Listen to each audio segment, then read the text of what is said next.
Hi, I'm Megan. The thing I'm probably going to talk about in this would be definitely one of my personal experiences that just stands out like anything else on my trip to Costa Rica. On our first day down at the center, or the elementary school rather, I remember there was this little guy and he was standing at the back of the school, and my dad, being the go make friends with everybody type he is, walks up to this little guy and starts asking him questions and all this.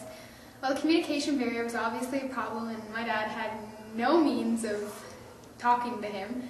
So we'd met a little guy who was pretty good in English, as he lived in New Jersey for a couple of years, and we brought him over and he was translating for us. At this point, I went over with my dad and this little guy, and I was sitting there with my dad, and the boy who was translating says to my dad, he wants to know if one of the girls can kiss him. Well, happening to be the only girl standing there, my dad says, "Oh, my daughter, sure, go for it, buddy." So this little boy, I'd say he was about 6, maybe 7 years old, is looking up at me with the biggest eyes expecting a kiss. And I'm thinking, okay, well, I don't know how appropriate this is or whatever, so you know what, I just decided to go with it. So I lined up for the shot, and there's this, my dad was taking a picture, and just as the picture clicked, I got him on the cheek. So soon after that, he ran away from me, and he ran away and said, "Adios, gracias," and stuff, and afterwards, the whole week that we were there doing work, I was pointed at and known as the girl who gave besos, which is kisses. So needless to say, it was a pretty embarrassing / very memorable moment for me. Just thought of another thing I wanted to talk about as well. After just doing the interviews with everybody, I realized that a lot of what they said brought out feelings that I have as well. When Renee mentioned time and time again about the feeling of home, I have to definitely agree with that. Going back, I don't feel in any kind of way as a visitor. I feel very welcomed in going home. See, I even said it.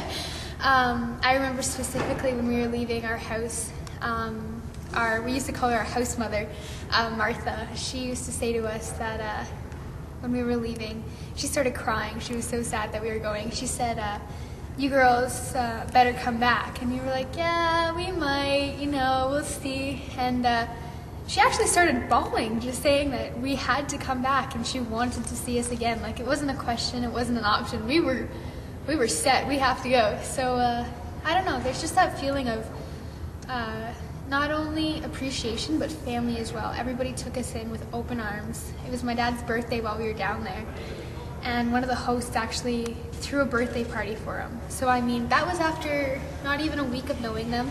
They just celebrated my dad's birthday and everything. So it's just so worth everything that they give in return, everything we do.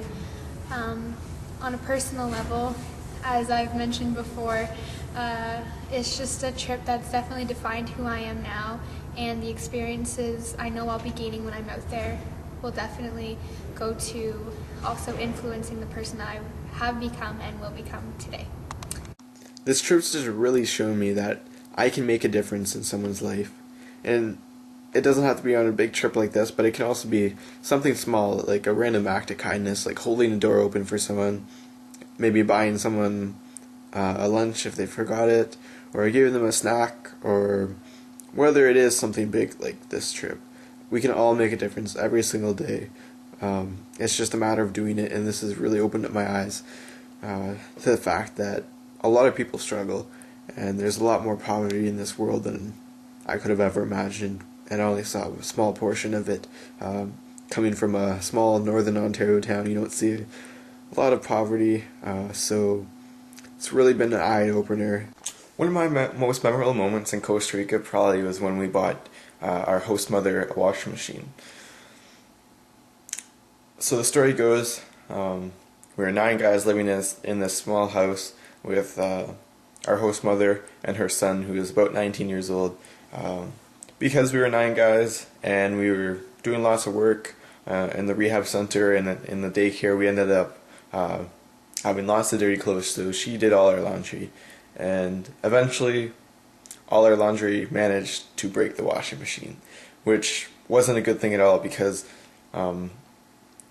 this was pretty much one of their only luxuries. They're not a very rich family, and when it broke, she had to do all the laundry by hand. And she didn't tell us that she was doing this, or that the washing machine broke, until a couple days later when we realized that she was staying up till like 3 or 4 o'clock in the morning doing our laundry. And it was just really crazy for her to be doing that. And we told her not to do that, but she wanted to do it.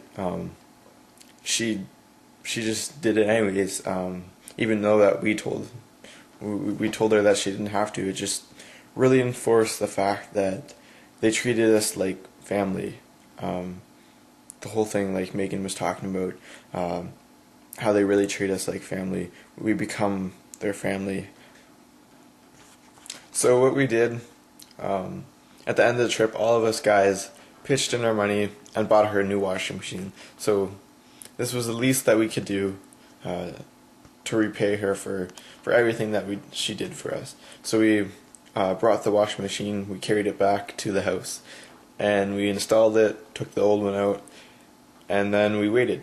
So we lined up in front of the washing machine, and then about 10 minutes later the mother came home, and at first she didn't know what was going on. She was just, why is everyone standing there? And then she saw one of us point at it, and then her mouth just dropped because she realized that she got a new washing machine. And then she started to cry and started to hugging us and thanking us so much for us being able to provide her with the new washing machine. And honestly, it was the least that we can do to help her out and repay her for everything that she did for us. Another reason why Costa Rica is so amazing for me is because of all the work that we were able to do down there.